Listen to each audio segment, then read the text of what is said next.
Ladies and gentlemen, welcome back to the channel. In today's video, I want to talk to you about making decisions. These are decision-making tactics, strategies, whatever you want to call them, that I've picked up over the years from different people. Some of these are from Cal Newport, some of these are from Derek Sivers, from Tim Ferriss, from Ryan Holiday, all the cool thinkers, thought leaders that you know of that I've stolen their gems on decision-making. And these aren't just big decisions, life decisions. These are decisions that come up a lot of us are faced with, different social interactions that we got to work through when making decisions.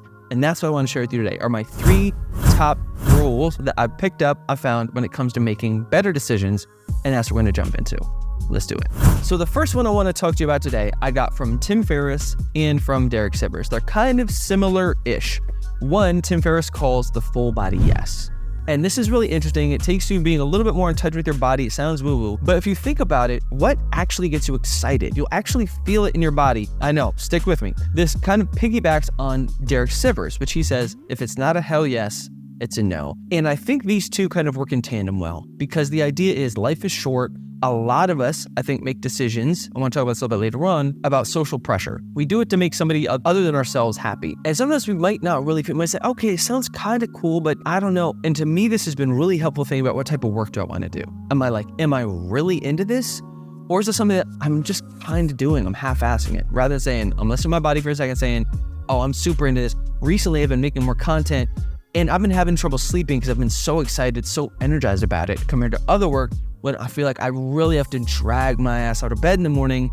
That's what we call not a full body yes. That's when I'm like, man, I'm just not into it. Also the hell yes, hell no thing, it makes it easier because rather than it being this kind of gray area where it's maybe I should, maybe I shouldn't, it makes it very binary. It's like, unless it's something you're stoked about, super stoked about, then it's a no. And then what's great about that is because if you say yes to the stuff that you're not super into, what you're not realizing, note to self as well, is we're actually saying no to all of our other potential hell yes opportunities. And so when we say no, there's a real power in that because it at least leaves us open for when opportunities come along that we will say hell yes to. So is it full body yes, or if it's not hell yes, then it's hell no. Make sure you're all the way in, otherwise we're cutting that. This next one I got from Chris Williamson from Modern Wisdom, an interview that he was doing. And there's this idea about decisions, how quickly and how easily is it reversible? Because a lot of times we feel fear or we're scared, but it doesn't actually mean that there's a threat there. We feel fear and we feel it no matter what. If it's leaving our job, we feel fear, but it can be really difficult to kind of pull apart whether it's actually a serious fear or not. So it's like, okay, maybe going broke is a real fear.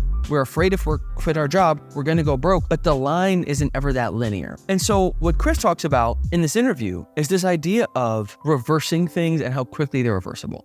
So we want to talk to our boss because we want to quit, but it feels scary. The chances are, if you already have this job, you can get another job. Also, the chances are, if you were good at your job, you can get the same job back. So the point being here is how quickly can we reverse the decision compared to having kids? That's not a very easy decision to reverse. So that one requires a little bit more thought.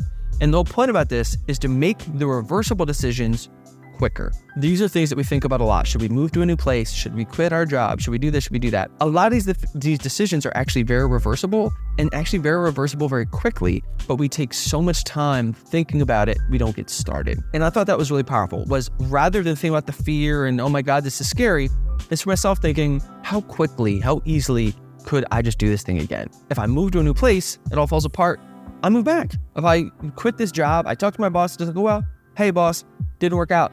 Can I come back? Like, there's so much gray area here. It's not binary. I lose my job and then I'm broken on the street. And I think for me, that has really been powerful, is thinking about how can I just make decisions quicker, period, get the data, and adjust from there.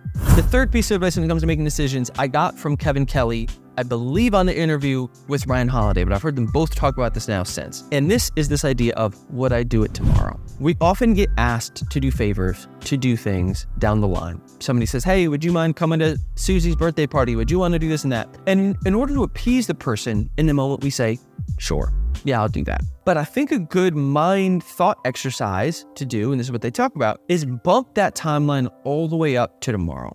Because that makes it much more clear, it makes it visible. It's easy to kind of put these things off into the future, but then as you get closer to them, you're like, oh my God, I can't believe I agreed to this thing and it was months ago, compared to saying, let me think about little Susie's birthday party. Is that something I really want to do? Is that something I really want to spend my Sunday doing? And if it's no, then you say no.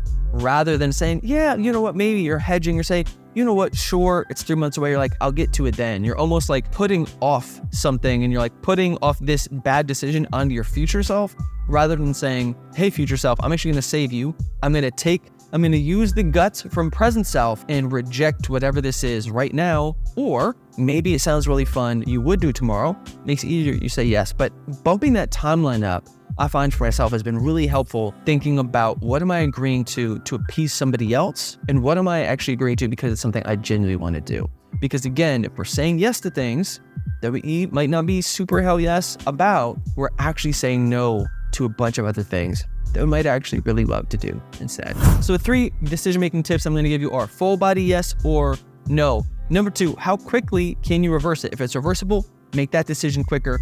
Number 3, bump up the timeline. Is this something you would actually want to do tomorrow? If it is, cool. If it's not, save your future self some work and say no in the moment. Thank you so much for tuning in. I'll check you on the next one. Peace.